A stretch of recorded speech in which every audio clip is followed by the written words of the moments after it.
শিশু জানায় কার মনে কি দেখা পুঁথি বাজাও পঞ্চমের আগে খাবার নবযৌবনের হাতিয়ার। শুনতে শুনতে নিজে যে মনে হয় যে ছিল পাহাড় তৈরি ঝিরঝিরি নদী, তার বুকে হঠাৎ উঠেছে ঘুমিয়ে শ্রাবণের বাদল রাখছে। দেখা যায় একসঙ্গে পাখিগুলোকে ঠেলা দিচ্ছে অসহ্য স্রোতের মাতল।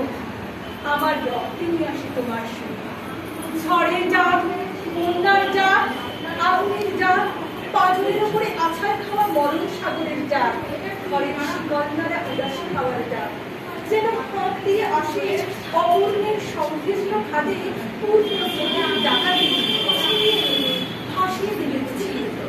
অঙ্গে অঙ্গে পাথরে উঠে কাল বৈশাখের দুচির মার খাওয়া অরণ্যে দেখুনি। তোমার গান ঝোড়ো আকাশে গুরুপ্রাণের পাগলামি ঘরে কাজ করে শান্ত হয়ে সবাই বলে ভালো। তারা দেখে আমার ইচ্ছার নেই জোর, সারা নেই নদীর ঝাপট লাগে মাথার উপর। দুরন্ত ঠেলায় নিশীথের পাহাড় কাক করে ঘিরে নেই এমন বুকের পাতা।